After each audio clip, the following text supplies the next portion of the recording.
स्कूलों में बच्चों को शिक्षकों के द्वारा अच्छी शिक्षा दी जाती है ताकि बच्चे अपना भविष्य संवार सकें। लेकिन कई स्कूलों के शिक्षकों के द्वारा बच्चों से मारपीट की घटना भी सामने आती ही रहती है। कुछ ऐसा ही मामला लोरमी के डीएससी स्कूल से सामने आया है, जहां के एक शिक्षक अभिजीत राय के द्वारा 9वीं क्लास के छात्र की बेरहमी से डंडे से पिटाई कर दी गई, जिससे छात्र के हाथ में चोटें आई हैं और डंडे से मार के निशान भी छात्र के हाथ और जांघ में स्पष्ट तौर पर नजर आ रहे हैं। मारपीट की घटना के बाद छात्र के परिजन स्कूल पहुंचे, जहां पर स्कूल प्रबंधन के द्वारा छात्र के परिजनों से भी बदसलूकी की गई। नाराज परिजनों ने लोरमी थाने में जाकर आरोपी शिक्षक के खिलाफ शिकायत को दर्ज कराया और शिकायत दर्ज कराने के बाद पुलिस के द्वारा मामले की छानबीन की गई, जिसमें पीड़ित छात्र के अलावा प्रत्यक्षदर्शियों का बयान भी दर्ज किया गया और इसी के आधार पर आरोपी शिक्षक अभिजीत राय के खिलाफ रिपोर्ट को दर्ज किया गया। आनन फानन में स्कूल प्रबंधन के द्वारा शिक्षक को स्कूल से निकाल दिया गया, लेकिन परिजन इससे भी संतुष्ट नहीं है। उनका आरोप है कि एफआईआर दर्ज होने के कुछ समय के बाद ही स्कूल प्रबंधन के द्वारा आरोपी शिक्षक को थाने से जमानत मिल गई थी, जिससे ये साफ तौर पर जाहिर है कि स्कूल प्रबंधन पूरी तरह से शिक्षक को बचाने में जुटा हुआ है। वहीं परिजन स्कूल प्रबंधन के खिलाफ भी कार्रवाई की मांग को लेकर जिला शिक्षा अधिकारी और कलेक्टर से शिकायत करने की बात कह रहे हैं। अभिजीत रॉय सर थे, ऑडिटोरियम में पढ़ा रहे थे सबको। फिर जब ना 6 से 10 तक क्लास के थे, उसके बाद जब आए ना माइक में बोले जो आज कुछ की उसको कुमम पहुंचा दूंगा। उसके बाद ना जब छुट्टी हुई ना तो सब अपने क्लास में जा रहे थे ना, तो वहाँ खिलौना रखाया था, मैं उसको पैर से मतलब सीधा किया तो आए चालू हो गए मारना। 10-15 डंडा मार दिया। मैं बोल रहा था सर सुनो तो क्या, वो कुछ नहीं सुने। फिर आखिरी में ना चेतना मैम भी थी, तो मेरा भाई आया छुड़वाने ना, तो चेतना मैम उसका हाथ पकड़ ली, तुम मत जाओ। फिर आखिरी में ना बस रुकवाती थी तो और मारते सर।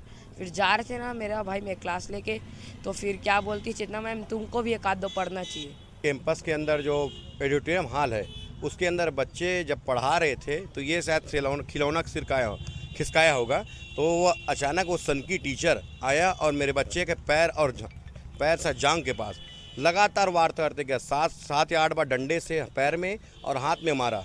इसकी घटना मेरे जब स्कूल से घर आया बच्चा तो मेरे को बताया कि पापा मेरे साथ ये वारदात हुआ। मैं गया, स्कूल प्रिंसिपल और अजय सिंह डायरेक्टर जो हैं वो मैम कस गए, उनसे बोला कि भाई क्या बात हुई, मेरे बच्चे क्यों इतना मार दिए बेधर्मी मुलजिम जैसे। जी, हमने जांच में इस बात को पाया कि हाँ उन्होंने बच्चे की पिटाई की थी। तो शाला प्रबंधन समिति के पास ये इस बात को रखा गया और हमने डिसाइड किया कि उनको निकाल देना ही बेहतर होगा और उनको स्कूल से जो है निकाल दिया गया है। आगे उनको पेरेंट्स का कहना है कि आगे उनको फिर से रीअपॉइंट किया गया, ऐसा कोई बात तो नहीं है ना? ये तो संभव ही नहीं है। अगर किसी व्यक्ति ने कोई गलती कर दी है और उसको जानबूझ के फिर से हम उस गलती को दोहराएं, तो ये तो संभव ही नहीं है कि ऐसा हमारे स्कूल में हो सके। ये अनिरुद्ध केसरवानी ने हमारे पास एक रिटर्न आवेदन छोड़ा, जिसमें उन्होंने बताया कि उनका जो बेटा है वासु केसरवानी के साथ वहाँ के एक टीचर हैं, उनके अभिजीत राय नाम है, उनके द्वारा मारपीट किया गया है और बदसलूकी की गई है। हम लोग मामले का तस्दीक किए। तस्दीक उपरांत जो आरोपी टीचर है उसके विरुद्ध 294 और 506 के तहत अपराध पंजीबद्ध करके विवेचना में लिया गया है। कवर्धा के नगर पंचायत बोड़ला में नाली निर्माण को लेकर गुणवत्ताहीन काम किया जा रहा है, जिसे लेकर नगर वासियों ने एसडीएम को ज्ञापन सौंपकर जांच कराने और संबंधित ठेकेदार पर कार्रवाई की मांग की है। बताना चाहेंगे कि नगर पंचायत बोड़ला में नाली निर्माण का काम चल रहा है, जिसमें ठेकेदार द्वारा लापरवाही पूर्वक गुणवत्ताहीन के काम को अंजाम दिया जा रहा है। इसे लेकर बड़ी संख्या में नगर वासियों ने एसडीएम के पास लिखित में शिकायत दर्ज कराई है और साथ ही साथ जांच होने तक निर्माण कार्य पर रोक लगाने की भी मांग की है। कैबिनेट मंत्री मोहम्मद अकबर के गृह जिले में बोड़ला नगर पंचायत में गुणवत्ताहीन नाली का निर्माण हो रहा है। यहाँ पे ठेकेदार द्वारा और पीडब्ल्यूडी विभाग के द्वारा नंगा नाच किया जा रहा है। यहाँ पे इस तरह गुणवत्ताहीन निर्माण किया जा रहा है जो सिर्फ इस बरसात में वह नाली जर्जर हो जाएगा। तो हमारी मांग है कि जल्द से जल्द उस पर कार्रवाई हो, ठेकेदार को उचित मूल्यांकन किया जाए और यदि नाली का निर्माण अच्छे से नहीं होता है तो जनता कांग्रेस छत्तीसगढ़ जे के द्वारा पीडब्ल्यूडी विभाग का घेराव किया जाएगा, उग्र आंदोलन किया जाएगा। वाहन चोरी के मामले में राजधानी भोपाल पुलिस को एक बड़ी सफलता हाथ लगी है, जहां पुलिस ने कार चोर गिरोह के 3 आरोपियों को गिरफ्तार कर लिया है। साथ ही उनसे दो मारुति कार और 2 बाइक को भी जब्त किया गया है। और बताना चाहेंगे कि तीनों आरोपी भोपाल के टिलाज मालपुर थाना क्षेत्र के रहने वाले हैं और पुलिस के मुताबिक आरोपियों के नाम जावेद, अमन और जुबेर हैं। आरोपी पेशे से कबाड़ी हैं और वो गाड़ी चोरी करके काटने का काम भी खुद ही करते थे। हालांकि पुलिस ने मुखबिर की सूचना पर तीनों को गिरफ्तार कर लिया है और आगे भी इनसे पूछताछ की जा रही है। थाना प्रभारी महेंद्र सिंह ठाकुर का कहना है कि पूछताछ में कई और बड़े खुलासे होने की भी संभावना है।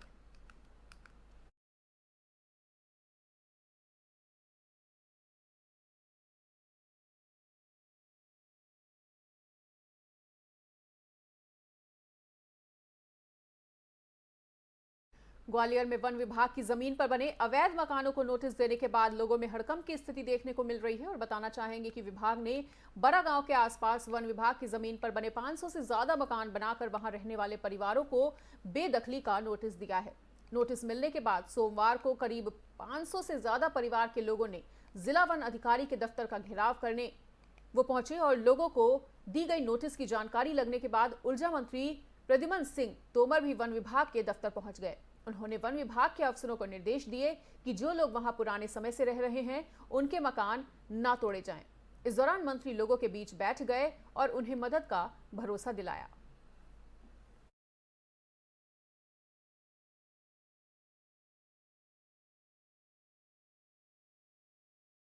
मध्य प्रदेश में रिश्वतखोरी का सिलसिला थमने का नाम नहीं ले रहा है और ताजा मामला झाबुआ जिले से सामने आया है, जहां अंतरवेलिया पुलिस चौकी प्रभारी राजेंद्र शर्मा को इंदौर लोकायुक्त पुलिस ने 20,000 रिश्वत लेते हुए रंगे हाथों गिरफ्तार किया। और जानकारी के मुताबिक अंतरवेलिया पुलिस चौकी प्रभारी राजेंद्र शर्मा ने ग्राम खुटाया के रमेश मुनिया से गांजे के पौध की एनडीपीएस एक्ट में सह अभियुक्त न बनाने की एवज में 50,000 रुपए की रिश्वत मांगी थी।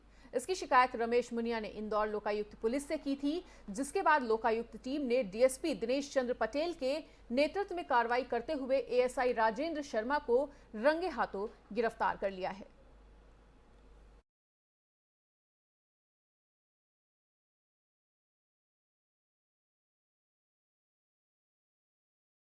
राजगढ़ जिले में खाद संकट खत्म होने का नाम नहीं ले रहा है और प्रशासन का दावा है कि जिले में पर्याप्त खाद है, खाद की कहीं भी कोई भी कमी नहीं है। लेकिन वहीं दूसरी ओर जिले में खाद के लिए किसानों को हर दिन कतारों में लगना पड़ रहा है। इतना ही नहीं, विरोध स्वरूप एक बार फिर से जीरापुर में खाद संकट के चलते किसानों ने इंदौर कोटा हाईवे पर 1 घंटे तक कल जाम भी किया और करीब 1 घंटे चले जाम को पुलिस कर्मियों द्वारा खुलवाया गया।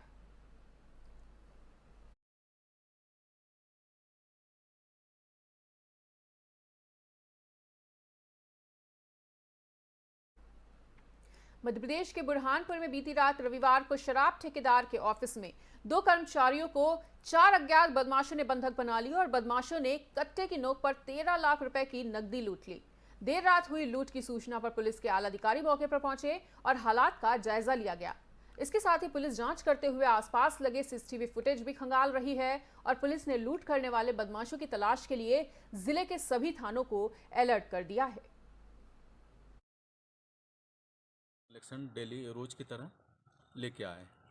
हम जैसे ही आए अंदर घुसे, हमने जैसे स्कूटी अंदर रखी, हमारा मेन डोर लॉक खोला, जैसे अंदर गए जाते से ही हमारे पीछे 4-5 लोग घुसे, 3-4 लोग शायद देख नहीं पाए बराबर, 4 लोग तो कंफर्म थे, घुसे और हमें दबोच लिया, हमारे सिर पे कट्टा रख के और हमें हाथ पैर बांध के किचन में और एक रूम में पटक के और केस सारा ले गए। कितने लोग थे आप? हम 2 लोग थे। अच्छा, वो लोग कितने थे? वो 4 लोग, कंफर्म 4 लोग थे सर। अच्छा, तो ये क्या आप पूरा केस साथ में लेके आए थे? नहीं सर, वहाँ केस दुकानों का साथ में था और कुछ केस क्या है कि सैटरडे बैंक और संडे बैंक बंद होने के कारण 2 दिन का केस एडवांस में अलमारी में लाकर। कितने का केस होगा? वो करीब 7-7.5 लाख रुपए पिछले बैंक उसमें थे अलमारी में, वो लाकर में, और बाकी अभी 480 हमने दुकान से उठा के लाए। फिलहाल इस वक्त के बुलेटिन में इतना ही। पर देश और दुनिया की बाकी खबरों के लिए देखते रहिए FM न्यूज़।